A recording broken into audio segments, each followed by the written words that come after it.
I think it's been very interesting in our meetings with various people, the Ministry of Economy, the Central Bank in the last, the IMF in the last few days. I think what we see in Cameroon is that we have an economy that got quite hard hit by some external shocks in the last few years. So it performed quite well over COVID. Remember, Cameroon was one of the economies that had positive growth in 2020. And as we came out of COVID, they've got hit first by the food price shock caused by the Russian invasion of Ukraine. And then secondly, we've had some pretty bad weather conditions across Central Africa, right? Cameroon, we've had a lot of rain, that's had a negative impact. And obviously, there's still some security issues in the north of the country and in the Anglophone region that have created some food problems. So I think what you've seen is that if you look at Cameroon's growth in the last few years compared to historically, it has actually been a bit lower. So you had a growth rate prior to COVID that averaged around 4.5%, 5%. Now it's averaging closer to 4.5%, 4%. And so that's a struggle that the government needs to work on getting growth up, but it's not a bad performance. For the average person, probably the worry is that if you look at Cameroon's, or I think worry might be a big word, but if you look at Cameroon's inflation rate, it went up very much as you've seen in other African economies in 2022, right? So the peak is very similar. It's a bit lower than Senegal. It's about the same as Kenya, for example. But what you've seen struggling in Cameroon a little bit is the inflation rate coming down. And so it's only fallen slowly. And at the moment, it's still at a rate of around 5% compared to the central bank's target of 3%.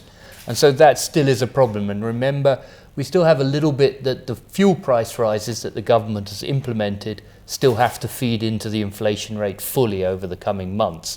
So it will be a struggle still for the central bank to get inflation down in the first half of this year. So, we've had a constrained recovery in growth terms, a little bit higher inflation than you would expect, and I think, that's taken its toll a little bit on the economy.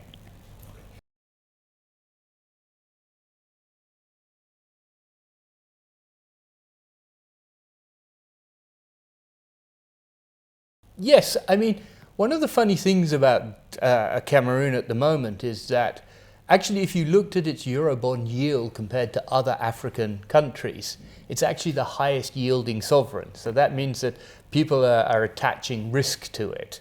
Now, having had 2 days of meetings in Yaoundé, really when you think about it from the macroeconomic perspective, those risks may be overplayed. And I think that's something that certainly comes out of our meetings. And I think there's also a little bit of a sense that the downgrade that they had on their debt by some of the rating agencies was a little bit unjustified. Yes, the payment was late, but it was still made. And I think there's a feeling that maybe the rating agencies overreacted in the case of Cameroon.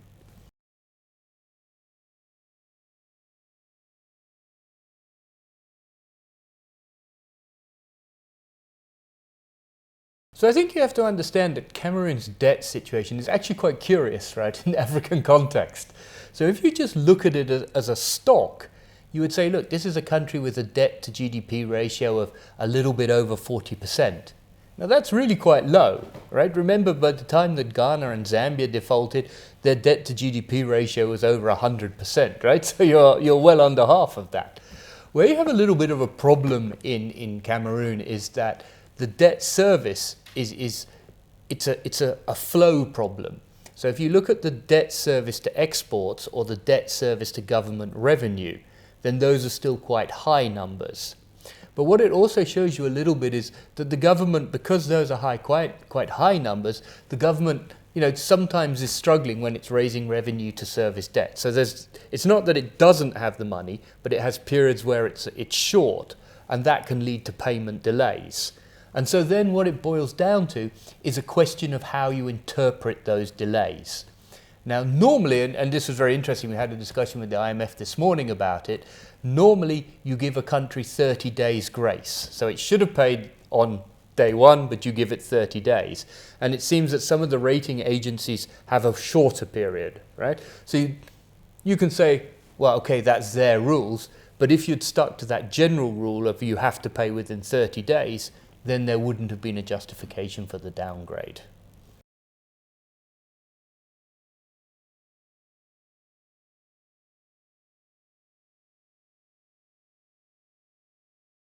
Well, this is a very interesting question. So if you want to talk much more widely, right? Remember these shocks have been quite profound on Africa.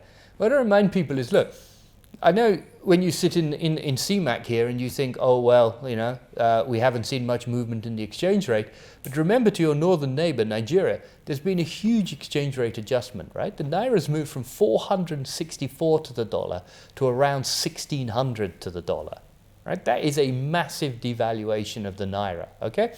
Now, the last time I saw currency moves this large in Africa was actually when I wrote my PhD, so in the late 1980s, early 1990s, right? And in the same way, it was on the back. What you've seen is that Zambia defaulted, Ghana defaulted, then you had questions asked, Sri Lanka defaulted, and then people said, who would default next? And so people looked and said Pakistan, and then they came back to Africa and said Kenya, Egypt, Tunisia, maybe Nigeria, right? And so what that's done is it's created this huge pressure on African currencies and led to these defaults. Now, you've been pretty immune to that in this region, right? You haven't actually seen that play out. Now, it's obviously a shock, right? If you're a Nigerian and the exchange rate has moved as much as it has, that is a big shock for you, and everyone has to adjust to it. But remember, the last time that currencies moved that far in Africa, and remember the last time they moved that far, there was a devaluation of the CFA franc, right, in 1994, right? Then you went into the Africa rising period. So people got over the adjustment, and then they moved on, and then you saw Africa coming out growing very strongly, right? So I often say to people, you get to the bottom, and then we come up again, right? And that tends to be how these things work. So I think we've been through a very difficult few years in Africa, but I think actually that makes it very optimistic. And certainly for investors, looking at the Nigerian economy at the current exchange rate, or the Egyptian economy at the current exchange rate, or the Kenyan economy at the current exchange rate, they say, wow, that's quite good. Let's think about whether I come back into those countries.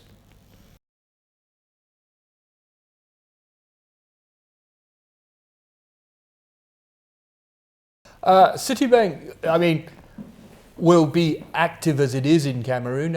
If you think about it, it's not really us who buy euro bonds, right? The question would be whether we could help the government issuing a euro bond or whether we lend to the government. But generally, look, what you're saying in a country like Gabon is if growth holds up, inflation is relatively stable, then yes, Citibank will be expanding its loan portfolio in somewhere like Cameroon, right? It's an attractive growth market for us, potentially, right? So we'll see how that plays out. I think the other key element that you'd have to say is obviously we work very closely with the government, and to get growth up and to help them through some of these debt hiccups, we'd like to be involved to try and help them grow the economy and to resolve those debt problems going forward.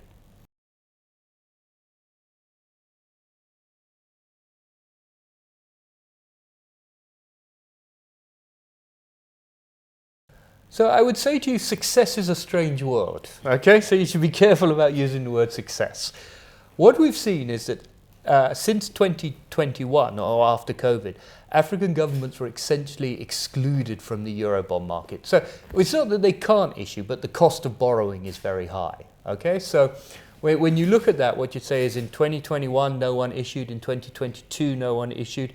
In 2023, Morocco managed to issue. And then in 2024, you see Cameroon, Benin, and Kenya come back to the market. Cote d'Ivoire led the way and got very good terms, may I say, given that situation.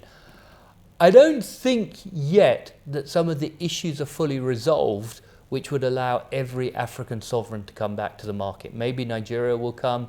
But at this point, I think some of the yields are too high. In our discussions with the government, they would say, no, we think that the borrowing costs on international markets are still a little bit high. We'd rather it came into single digits, which is the rate of interest that Cote d'Ivoire got.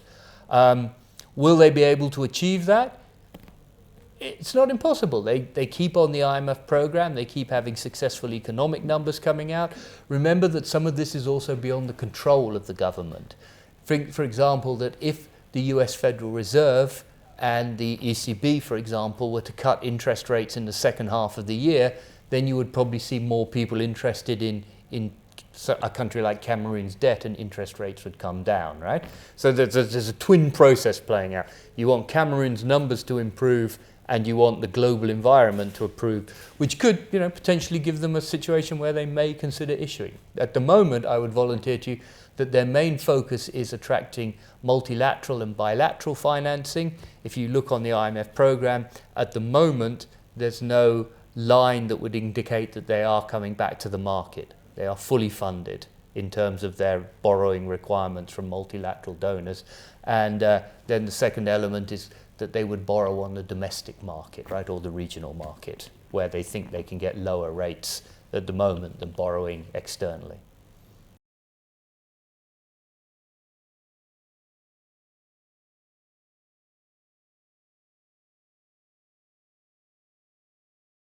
I'm not the advisor to Cameroun, but let's go back to the economic fundamentals of this, right? What do you think of as an economist, how you would talk to the government, right? You would say, look, borrowing money, never put all your eggs in one basket. You need a range of options, right? So you have an ongoing program to develop your local debt markets to make sure that you can fund yourself from your local debt markets. Yes, you need to reach out to international capital markets at times.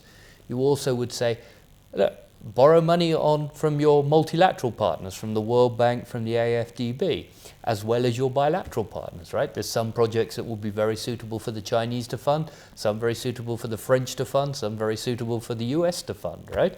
You can't really say, but as a Ministry of Finance, what you have to do is you have to look at it holistically, right? And you need a range of projects and say, these are the 20 projects we want funding, and we also have a fiscal deficit that we need funding. How can we match funding with all these projects and looking at the various costs of them, right? So that's how you approach it as a government.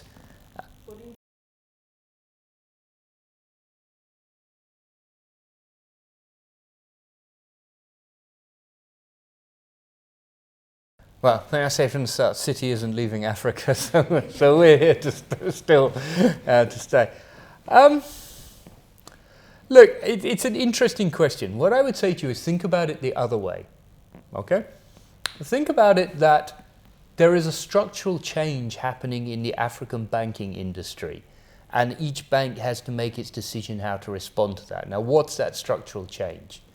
That structural change is that actually African banking groups are becoming more aggressive across Africa. So what you have is, you have Southern African banks who've traditionally been stronger in Southern Africa, but now really aggressively pushing into East Africa. So you have ABSA and Standard Bank. You have the Moroccan banks coming down into Francophone West Africa and thinking about how to push across. You have very well capitalized Nigerian banks. Some of them Access bought up Standard Chartered assets. And then you have the Kenyan banks, particularly led by Equity Bank, who are pushing out, right? So what I think you have is a situation where those banks are actually better at banking in Africa than some of the multinationals, right? For them, these countries are much bigger growth markets, and they feel that they have the local expertise and skill to manage the risks, right? So, it's a logical step, I think, in that say, right? That there's just a restructuring that's going on here. Maybe that leads to a funny situation in X years' time where some big multinational bank buys a Moroccan bank that then buys back into Africa, right? But I wouldn't, treat it as what's happening in the banking sector. I think generally is a positive across Africa, right? We are building big banks that understand Africa, and I hope will help Africa grow going forward.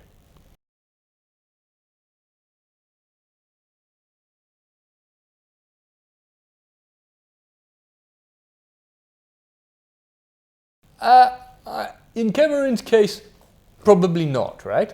The answer you'd have to say in most countries, and there is a recapitalization exercise going on here, but remember, think about how did you get to this situation where the Nigerian banks were so strong? They had a big recapitalization exercise. So you eventually had 100 banks in Nigeria, they recapitalized them and they went down to 20 banks, 25 banks, right? There's even less now. So those banks have much bigger balance sheets and are therefore able to much more aggressively expand into Africa, right? It's a little bit like the Moroccan banks. They have big balance sheets and are able to do that, right?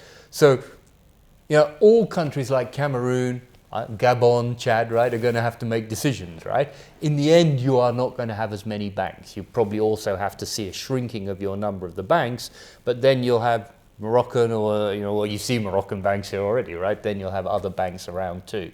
So it's just a restructuring of the banking sector that's going on here.